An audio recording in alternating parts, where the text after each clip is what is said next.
You won't need this money anymore. I've met someone who appreciates me. Goodbye. The text message glowed on my phone screen at 3:17 a.m. as I lay in the hospital recovery room, still groggy from anesthesia. I'm Marcus Reeves, 46 years old, a former Navy SEAL with 3 tours in Afghanistan and a spinal surgery that had just become the second most painful experience of my life. The first was discovering my wife of 8 years had drained our joint checking and savings accounts while I was unconscious on an operating table. I scrolled down to see the bank alert notifications. $237,000 transferred out of our accounts in 3 separate transactions over the past 6 hours. 8 years of marriage liquidated while surgeons were fusing my L4 and L5 vertebrae. I set the phone down on the bedside table and pressed the morphine button, not for the pain in my back, but for the one in my chest. The nurse came in to check my vitals, her face showing concern when she saw my blood pressure. "Everything okay, Mr. Reeves?" she asked, adjusting my IV. "Just peachy," I replied, my voice steadier than it had any right to be. "My wife cleaned out our accounts while I was under. Apparently I've been replaced." Her eyes widened, then softened with sympathy. "I'll get the doctor to increase your pain medication." "Don't bother," I said. "I need a clear head for what comes next." The warning signs had been there for months. Victoria spending weekends at wellness retreats that kept extending by days. New clothes appearing in her closet that she never wore around me. Phone conversations that ended abruptly when I entered the room. The classic signs, really. I'd noticed them all. 15 years in special operations had trained me to detect anomalies, and Victoria's behavior had been setting off alarms for months. But I'd said nothing. Maybe that was my first mistake, or maybe my first mistake was marrying someone who saw my military pension and disability benefits as her retirement plan. Someone who thought my security consulting business was just playing soldier for rich people. I opened my laptop, which thankfully Victoria hadn't taken, and logged into an email account she knew nothing about. 3 notifications immediately appeared. Someone had attempted to access my investment accounts but failed to provide the secondary authentication. Victoria being thorough, I had to respect that. I typed a 2-word text in response to her message. "Roger that." Then I called my former teammate Ryan. "Remember that contingency plan we discussed when I got married?" I asked when he picked up the scorched earth protocol. He replied, fully awake despite the hour. "SEALs never really lose the ability to go from sleep to combat ready in seconds." "Affirmative," I said. She made her move. "Are you sure, Marcus? This isn't something you can undo." Positive. She waited until I was unconscious from surgery to empty the accounts. Time to execute. I met Victoria Harlow at a charity gala for wounded veterans in San Diego. I was 38, recently medically retired after my final tour left me with a traumatic brain injury and spinal damage, focusing on building my security consulting business. Victoria was 32, stunning in a red dress that matched her lipstick, a pharmaceutical sales representative with a laugh that carried across the room. When she approached me, I assumed she was making a courtesy visit to the wounded warrior table. I was wrong. She was genuinely interested in something. "So you protect people for a living?" she asked, sipping champagne. "I develop security protocols for high-net-worth individuals and corporations," I explained. "Risk assessment, threat mitigation, personnel training." Her eyes glazed slightly. "Sounds complicated?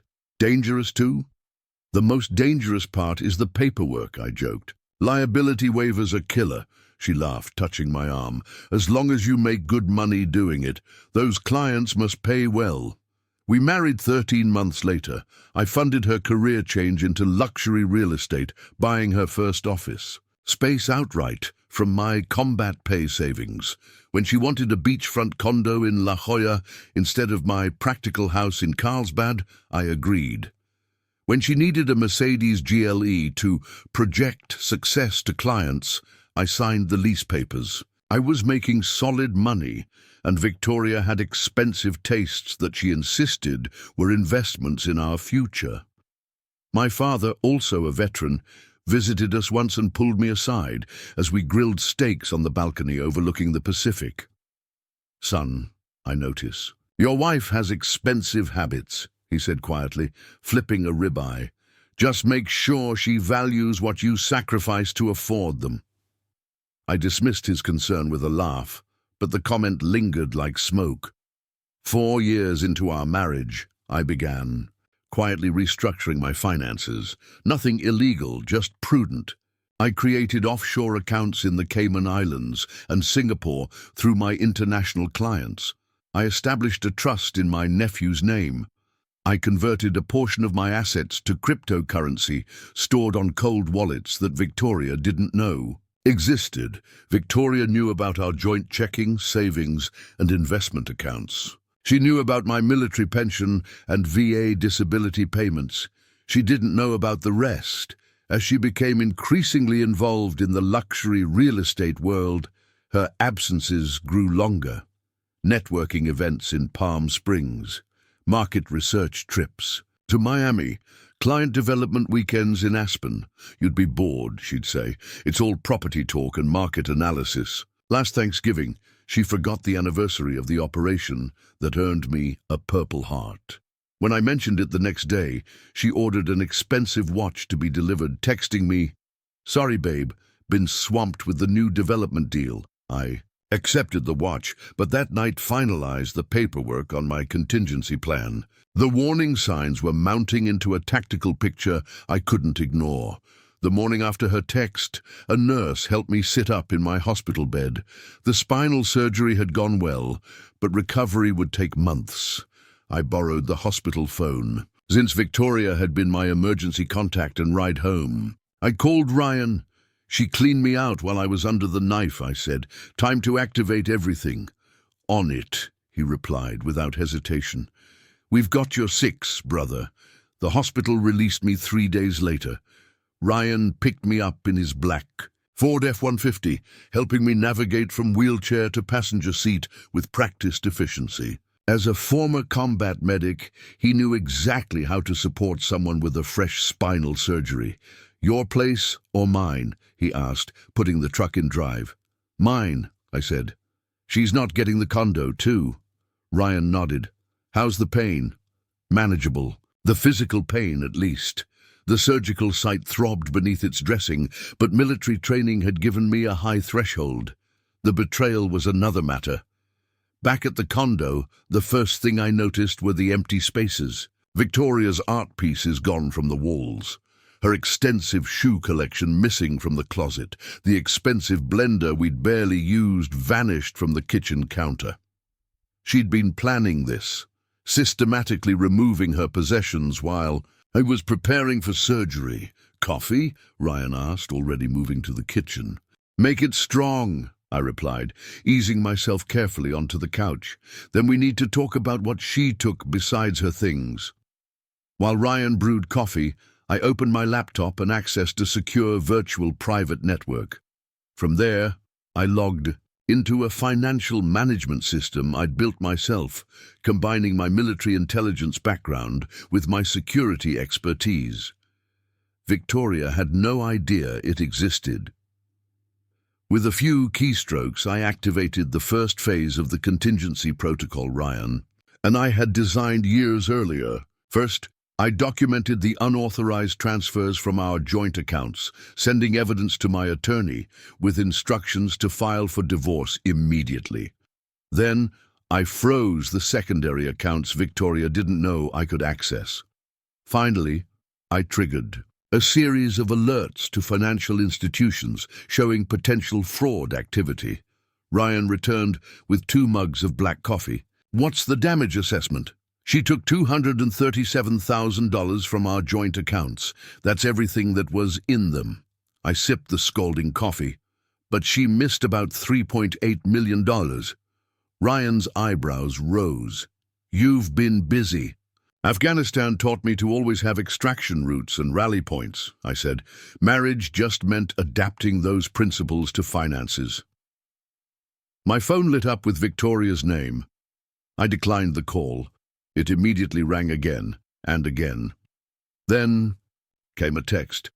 The bank says there's a fraud alert. What did you do? I need that money now. I've already put a deposit on a house with Derek. Derek Sullivan, Victoria's luxury real estate mentor. 52, divorced 3 times, drove a Maserati, and had been featured in San Diego's top realtors for 5 straight years. The someone who apparently appreciated her more than I did. Derek Sullivan, Ryan said, reading the text over my shoulder. Isn't he the guy who... Yes, I cut him off. The one Victoria brought to our Christmas party last year, spent the whole night talking about how he'd flipped a La Jolla mansion for a $2 million profit. Want me to look into him? I nodded. Everything. Financial status, pending deals, previous marriages, the works. Use your DHS contacts if necessary. Ryan had transitioned from the SEALs to the Department of Homeland Security before starting his own cybersecurity firm. His clearance and connections made him very effective at finding information people preferred to keep hidden. Consider it done, he said, already typing on his phone. What about Victoria? I'm not responding yet. Let her wonder what's happening. By evening, my phone had accumulated 27 missed calls and 16 increasingly frantic texts. The EA last one read, I'm coming over tomorrow. We need to talk. This is ridiculous. She's still using her key, I told Ryan. Let's make sure we're both here when she arrives. Victoria arrived at 10:17 the next morning, letting herself in with her. Key as expected. She froze in the doorway when she saw Ryan sitting at the kitchen island, laptop open, coffee in hand. I was on the couch, back supported by pillows, a folder of documents beside me. What is he doing here? She demanded, glossy black hair pulled into a perfect ponytail, designer sunglasses pushed up on her head. She wore white linen pants and a silk blouse that probably cost more than my hospital copay. Security, I replied simply. That's ridiculous. I'm your wife. She set her Louis Vuitton handbag on the counter and smiled, the same practiced smile she'd used at charity events when she needed to charm someone. Marcus, there's been a huge misunderstanding with the bank. All our accounts are frozen. Not a misunderstanding, I said quietly. You transferred money without authorization while I was in surgery. The bank flagged it as fraud. Her smile faltered. It was our joint account. I'm your wife. You're my soon-to-be ex-wife who emptied our savings while informing me you'd found someone who appreciates you. That's textbook financial misconduct.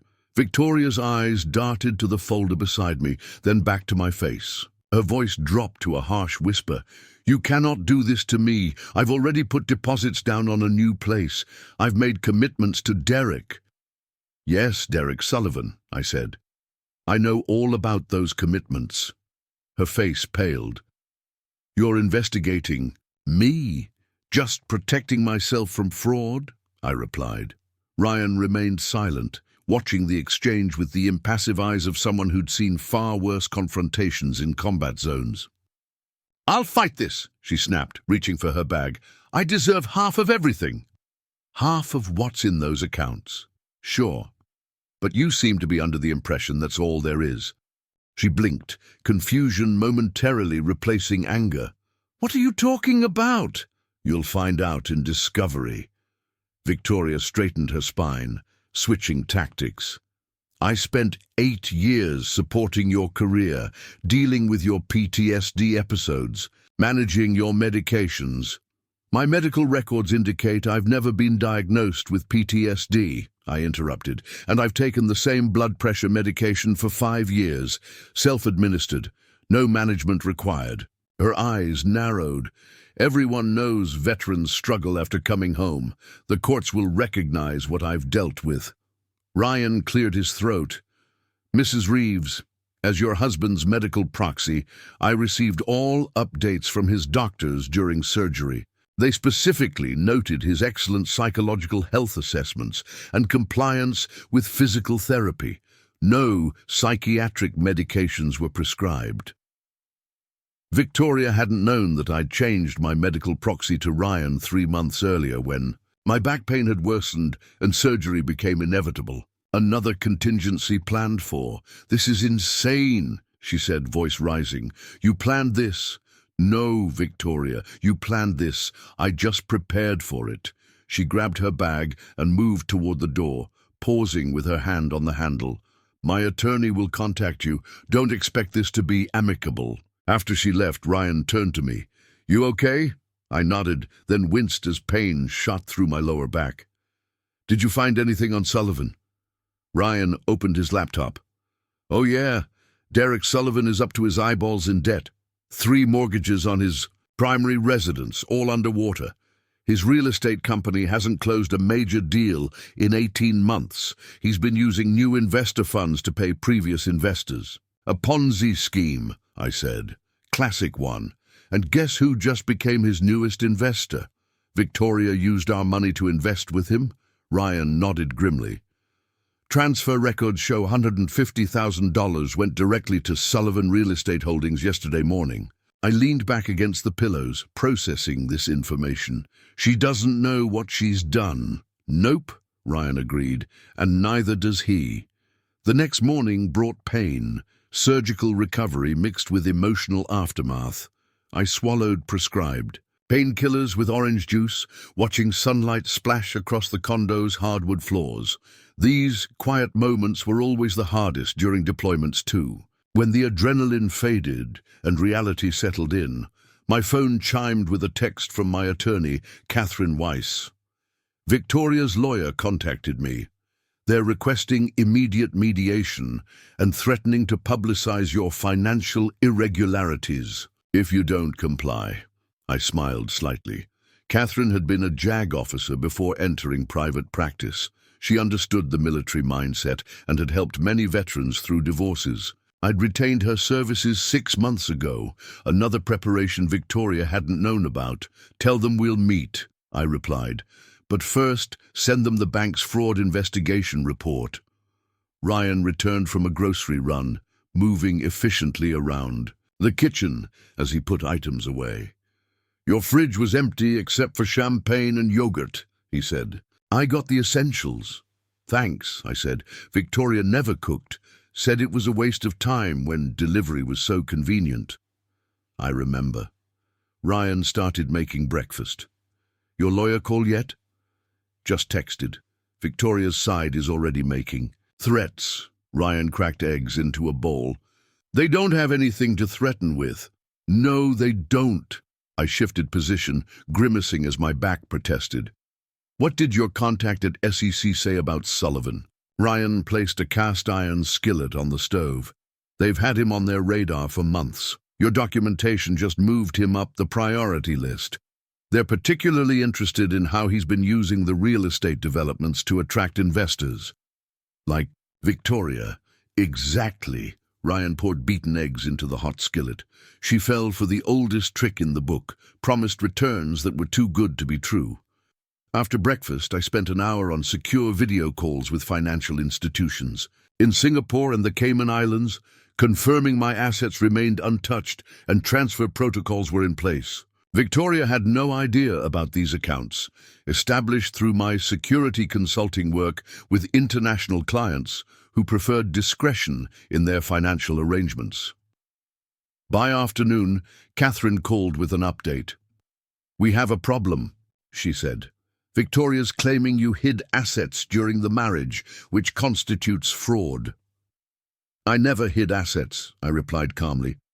I diversified internationally through my consulting business. All legal, all documented, all reported to the IRS. Can you prove that? Every transaction, every tax filing, every client contract? Good. Because she's also claiming she deserves compensation for supporting you through your war trauma. I laughed, though it hurt my back. I look forward to her explaining that to a judge while I present my clean psychological evaluations and her text message sent while I was in surgery. Later that day, Ryan helped me to his truck for my follow-up appointment. The surgeon confirmed everything was healing properly, but recovery would still take months. As we drove back to the condo, Ryan's phone rang through the vehicle's Bluetooth. "Got something," his DHS contact said without preamble. "Sullivan's been running this scheme for nearly 3 years. Approximately 20 investors, mostly women, mostly met through charity functions. He targets wealthy divorcees, or, in your wife's case, soon-to-be divorcees." "Does he have any legitimate projects?" I asked. "A few small ones for show. The development he promised your wife a stake in. The land hasn't even been purchased yet, just architectural renders and a flashy website." After the call ended, Ryan glanced my way. "What's the play here?" "Victoria made her choice," I said, looking out the window at the Pacific coastline. "She'll have to live with the consequences, but I want to meet with Sullivan." "You sure that's wise?" "It's necessary." My voice was calm, measured, the same tone I'd used when briefing tactical operations. "He needs to understand exactly what he's stepped into." Ryan nodded. He understood. In our former lives, we'd both learned that sometimes the most effective deterrent was a quiet, direct conversation. No threats, no posturing, just crystal clear understanding of consequences. Derek Sullivan's office was located in an upscale building overlooking San Diego Harbor. Floor-to-ceiling windows, contemporary furniture, and enlarged photos of luxury properties created an atmosphere of success and prosperity. All smoke and mirrors, as I now knew. Ryan accompanied me, ostensibly as physical support while I recovered from surgery, but we both understood his real purpose. 12 years of operating together meant we communicated with minimal words or gestures. A brotherhood forged in combat doesn't dissolve in civilian life. Sullivan's receptionist, young, blonde, wearing a headset, looked up as we entered. Her eyes widened slightly at my walking cane and the surgical collar visible above my button-down shirt. "Mr. Reeves to see Derek Sullivan," I said. "I believe he's expecting me." He wasn't, but confidence opens doors faster than appointments. She pressed a button on her console and spoke quietly. Moments later, Sullivan himself appeared in the doorway of his office. "Marcus," he said, extending his hand with practiced charm. His tan looked sprayed on, his teeth unnaturally white against it. "What a surprise! Come in, please." I didn't take his hand. "We need to talk privately." His smile remained fixed, but his eyes darted to Ryan, then back to me. Of course. Jennifer, hold my calls." Sullivan's office was a shrine to self-promotion. Awards, framed magazine features, and photos with local celebrities covered one wall. A model of a development, presumably the one he'd promised Victoria a stake in, dominated a side table. "What can I do for you?" he asked, settling behind his desk. "Victoria mentioned you were having some financial adjustments." "That's one way to put it," I replied, easing myself into a chair opposite him. Ryan remained standing, positioned, between Sullivan and the door. "I brought some documents you should see." I placed a folder on his desk. Inside were printouts of his financial transactions with Victoria, SEC investigative reports from Ryan's contact, and details of Sullivan's previous failed developments. His artificial smile vanished as he flipped through the pages. "Where did you get this information?" "That's not important," I said. "What matters is who else has it." Sullivan closed the folder, trying to regain composure. "Look, whatever Victoria told you about our business arrangement." "Victoria didn't tell me anything." "She's not aware of this meeting." His eyes narrowed. "Then what do you want? Money? Because if this is some kind of blackmail—" "I'm not here for money," I interrupted. "I'm here to make something crystal clear. The $150,000 Victoria transferred to you, is subject to the fraud investigation currently underway. The banks will be recalling those funds, possibly as soon as tomorrow. Sullivan's face drained of color. That's impossible. Those funds have already been allocated to the development. No, they haven't, I replied calmly. They've been allocated to paying off your previous investors, covering your lease on this impressive office, and making payments on your Maserati. The same pattern you've been following for the past 3 years. He leaned forward, voice dropping to a harsh whisper. You have no proof of that. Ryan stepped closer. The Securities and Exchange Commission disagrees. They've been building a case for months. Your bank records, wire transfers, investor complaints. It's all there. Sullivan's confident facade crumbled further. Sweat beaded on his forehead despite the office's aggressive air conditioning. What do you want from me? He asked, desperation edging into his voice. 2 things, I said. First, Victoria removed some items from our condo that have significant sentimental value to me. My father's military medals, photos from my service, my grandfather's watch. I want them back. Sullivan swallowed hard. And second, you're going to stop accepting investments immediately. No more vulnerable divorcees, no more charity event hunting grounds. It ends today. He gave a short, incredulous laugh. Or what? You'll report me? Sounds like you're already doing that. I leaned forward, ignoring the pain that shot through my back. Derek, I spent 15 years in special operations. I've tracked high-value targets across 3 continents. I've mapped terrorist financial networks through shell companies and offshore accounts. Finding you would take a phone call. Making your life uncomfortable would take minimal effort. His eyes widened slightly. I continued in the same measured tone. But that won't be necessary because you're going to do the right thing. You're going to return those personal items and you're going to stop stealing from people. I don't have her stuff, he said quickly. She has a storage unit. Everything's there. I placed a notepad in front of him. Write down the location and access code. While Sullivan scribbled the information, Ryan took photos of documents visible on the desk, including investor lists and property agreements. Intelligence gathering. Old habits persisted. As we stood to leave, Sullivan made a final attempt to regain control. Victoria won't believe any of this. She trusts me. Victoria made her choice, I replied, and you made yours. Now you both get to live with the consequences.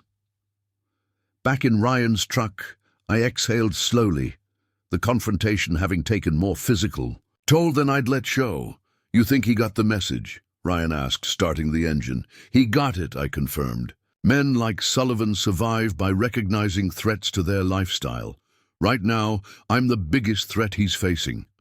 Besides the SEC and federal prosecutors. I nodded. Besides them. We drove to the storage facility Sullivan had written down. The code worked. Inside, among Victoria's carefully labeled designer clothing boxes, I found a cardboard container marked Marcus Military Stuff. It contained my father's medals, my service photos, and my grandfather's watch. 3 generations of military service casually boxed away. Got what you needed? Ryan asked as I returned to the truck. What I needed, I said, holding the box on my lap. Not what I wanted. That evening, Catherine called with updates that shifted the landscape entirely. I put her on speaker so Ryan could hear while he prepared dinner. The bank completed its fraud investigation, she said, her voice precise and clinical. They've determined that Victoria's transfers constitute unauthorized removal of funds during your medically vulnerable state. They're reversing the transactions. All of them, I asked, thinking of the $150,000 that had gone to Sullivan. Every penny. They've already frozen the accounts where the money was transferred. A pause. There's more. The bank has referred the matter to the district attorney's office for potential criminal charges. The spoon Ryan was using to stir pasta sauce halted mid-motion. We exchanged glances. Criminal charges weren't part of my plan, I said.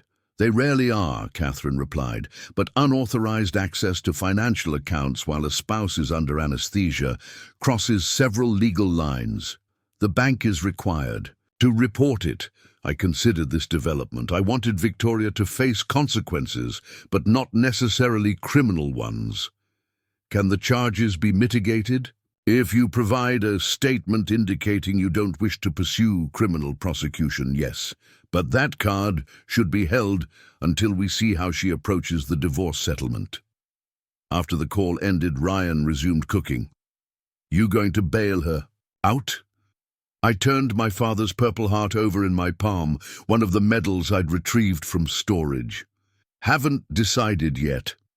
Dinner was interrupted by pounding on the condo door. Ryan answered it cautiously, revealing Victoria standing in the hallway, mascara streaked down her cheeks, holding her phone.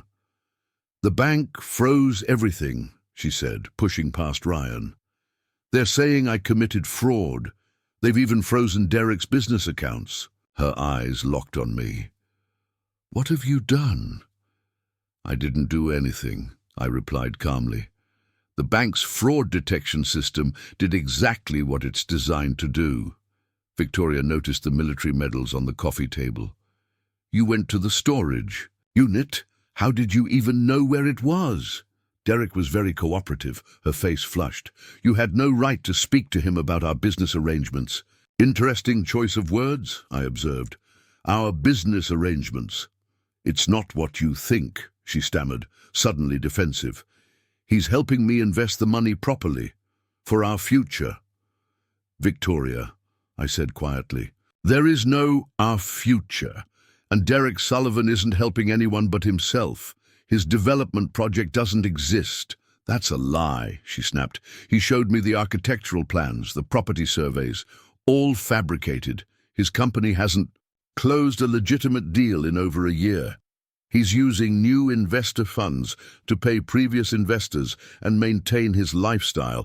It's a textbook Ponzi scheme.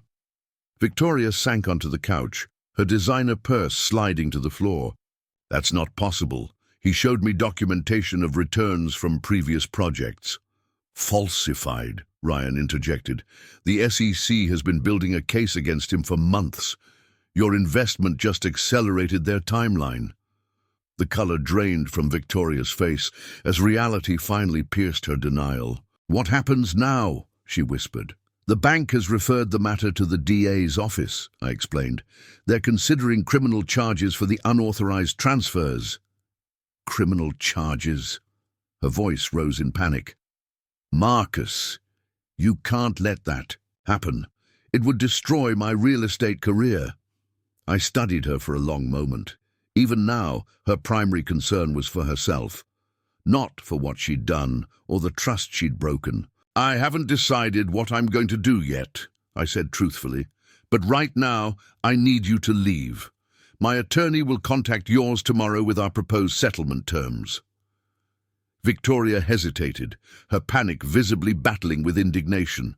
Settlement terms? You can't dictate terms to me. She gestured around the condo. Half of everything is legally mine. Including half the debts, Ryan added from the kitchen doorway. Her eyes narrowed. What debts? We're not in debt.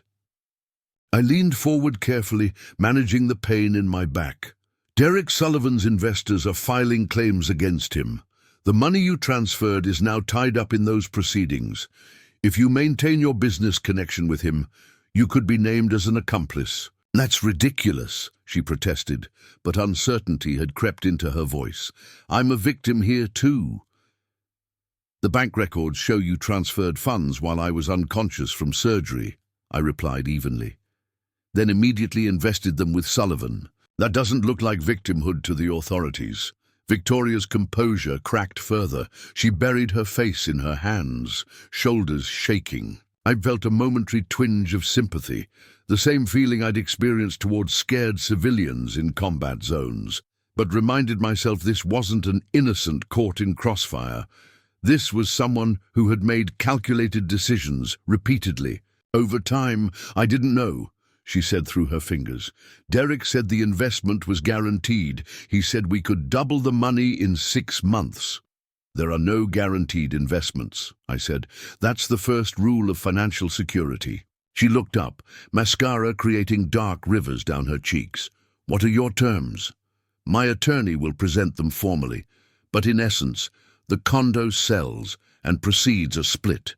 You keep your real estate license and business. I keep my consulting, firm and overseas assets. Clean break, no alimony either direction. And the criminal charges? If you agree to the settlement terms, I'll provide a statement to the DA recommending against prosecution. Victoria's eyes widened slightly. You do that? After everything? I didn't marry you to destroy you, Victoria. I just won't let you destroy me. After she left, Ryan handed me a glass of bourbon. You're being generous. I swirled the amber, liquid, watching it catch the light. It's not generosity, it's efficiency. A prolonged legal battle benefits no one, except the attorneys. The next morning, Catherine called again. Victoria's lawyer reached out. They want to meet tomorrow to discuss settlement terms. There was surprise in her voice. That was faster than expected. She visited last night, I explained. Reality is setting in, and Sullivan. SEC moved on him this morning, Ryan reported, showing me a news alert on his phone. They've frozen all his assets and raided his office. Multiple charges of securities fraud and investor deception. Catherine whistled low. Your evidence must have been compelling. The evidence was already there, I replied. We just pointed them in the right direction. 3 days later, we met in Catherine's office for the settlement conference. Victoria arrived with her attorney, a sharp-featured woman in her 50s named Eleanor Braddock. Victoria looked smaller somehow, the confident posture diminished. Designer clothes replaced with a simple black pantsuit. The settlement proceeded efficiently. Victoria agreed to all terms with minimal negotiation, signing the papers with a shaking hand. As we prepared to leave, she asked for a moment alone. With me? Catherine raised an eyebrow, but I nodded. When the others had stepped out, Victoria spoke softly. I never thought you'd fight back like this. You always just went along with everything. That was my choice, I replied. Just like this was your choice. Did you know about Derek's scheme? Not until after you left. But I always knew someone like him would appear eventually. That's why I prepared. Victoria nodded slowly. The offshore accounts, the hidden assets. You never trusted me. I trusted you enough to marry you, but I respected risk assessment too much to ignore the warning signs. Victoria looked out the window of Catherine's office, San Diego's skyline glittering in the distance. I convinced myself you were oblivious, she said quietly, that you didn't notice the signs, didn't see what was happening. It made it easier. Military training, I replied. Awareness becomes instinct. What will you do now? She asked. Finish recovering, return to work, move forward. I stood carefully, my back still healing but stronger each day. That's what we were trained to do. She nodded once, then walked out without looking back. The divorce was finalized 2 months later. True to my word, I provided a statement to the DA that helped Victoria avoid criminal charges, though her involvement with Sullivan damaged her professional reputation in real estate circles. Last I heard, she'd relocated to Phoenix to start. Over Derek Sullivan wasn't as fortunate. The SEC investigation revealed fraud totaling over $4.2 million from 27 investors. He accepted a plea deal. 7 years in federal prison and full restitution to his victims. As for me, I sold the La Jolla condo and purchased a modest house in Coronado, closer to the naval base where many of my clients were located. The quiet neighborhood of fellow veterans provided something the luxury condo never had, a sense of belonging. 6 months after the surgery, my spine had healed enough to resume most physical activities. Ryan and I established a non-profit organization providing financial literacy education to military personnel, teaching them to protect their assets before deployment and marriage. Lessons I'd learned the hard way. On the anniversary of my surgery, I sat on my deck watching the sunset over the Pacific, my father's purple heart in my palm. My phone buzzed with a text from Ryan. "Beers tonight? The guys are asking about you." "On my way," I replied. Before leaving, I opened my laptop and checked my financial management system. The offshore accounts remained secure. The consulting business was thriving. The contingency plans were still in place. Not from paranoia now, but from prudence. I'd lost a wife but rediscovered brotherhood, lost possessions but regained purpose. The betrayal had cost me, but not nearly what Victoria and Sullivan had intended. The lesson wasn't about money or marriage, but about preparation and resilience, the same skills that had kept me alive in combat, now preserving me in civilian life. As I drove to meet my former teammates, I realized I didn't feel bitter or vindictive. I just felt free,